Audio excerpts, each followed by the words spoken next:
Hey everybody, welcome into Clearing the Benches. Well, today we've got a really fun show, and we've broken the show down today into two segments. The first segment, we're going to talk about Auston Mathews. He's one goal away from hitting the 50-goal mark.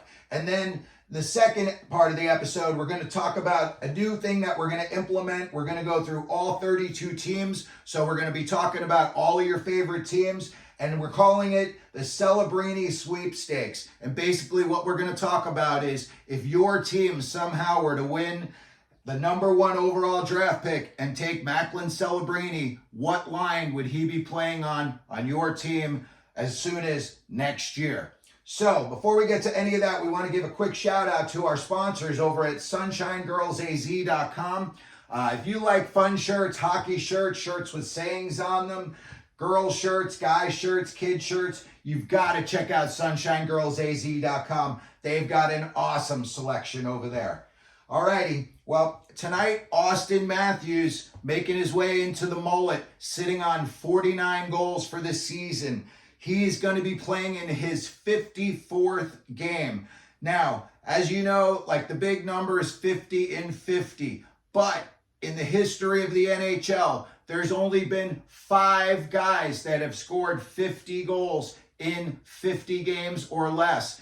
So if Auston Mathews were to do it tonight in his 54th game of the season, in my opinion, that still puts him right on the outskirts of very, very lofty company. Now, like I said, there's only been 5 guys who have done it.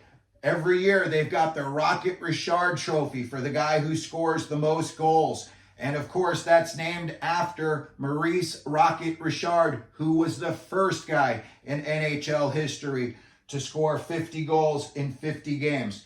Then the second guy who was able to score 50 goals in 50 games was Mike Bossy of the New York Islanders.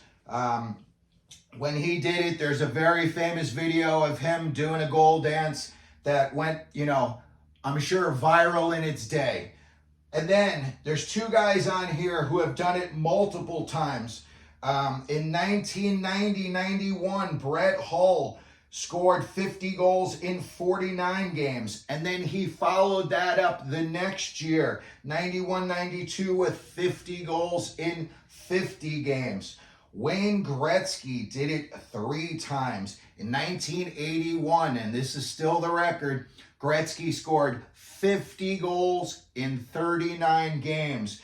83-84, Gretzky scored 50 goals in 42 games. And then in the next year, 84-85, he scored 50 goals in 49 games. And then the 5th guy on this list, some guy named Mario Lemieux. Ever heard of him? 1988-89, he scored 50 goals in only 46 games.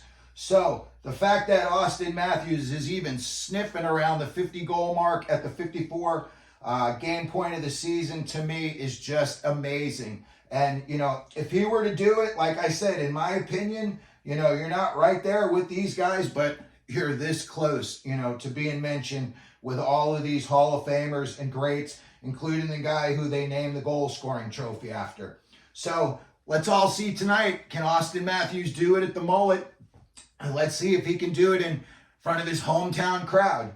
The next part of the show that we wanted to talk about, I'm calling it the Celebrini Sweepstakes. I'm going to go through all 32 teams, and basically it's going to be a scenario is if your team wins the #1 pick in the draft lottery, or the teams that are outside the draft lottery, if your team were to trade up into and get the first pick overall.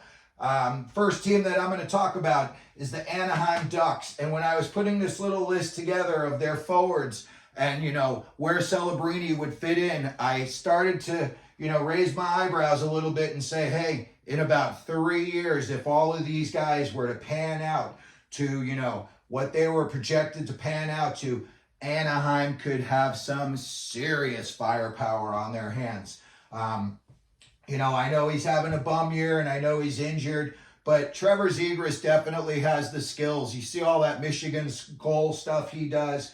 The guy can definitely play. Sometimes I think he puts his ego a little bit ahead of his game, but I think, he's been kind of brought back to earth a little bit on that front. And I think when he does return from this injury, I think he's going to do much better. They've got Leo Carlson. This kid is just a horse. I mean, this guy, it's going to be in like 2 years when he goes down Main Street, it's going to take both defenders to converge on him to try to stop him. And he's got the skill set where he'll probably pass off, and become a big assist guy.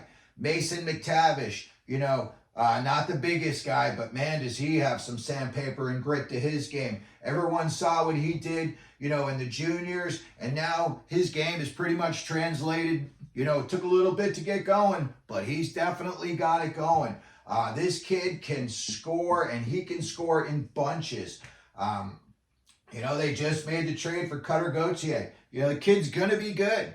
He's gonna, he's got a lot of skill, and he's gonna be good. I know that whole situation in Philly didn't work out. I know they traded Jamie Drysdale to get him, but this kid in 2 years, he's got a lot of skill. He's gonna be good. And Troy Terry, who's already good. I think if you were to put Celebrini, you got 1, 2, 3, 4, 5 guys right here. There's your first 2 lines. You could put Celebrini with any combination of these 2 guys, even if it meant one of these guys had to play out of position. I think at the pro level, it's not that big of a deal if a guy who's playing wing has to play center, or if a guy who's playing center has to move out to the wing. Listen, if you're doing it so that you can get Macklin Celebrini on your line, you're going to say, put me in, coach. I'm ready to play. So there you got it for today. I just wanted to do a quick look at, Auston Mathews going for 50 goals tonight. And how would Macklin Celebrini fit in on the Anaheim Ducks? Let me know what you think down in the comment section. And if you could, please, as always, hit the like and subscribe buttons. And as we always do here at Clearing the Benches, let them know you're out there.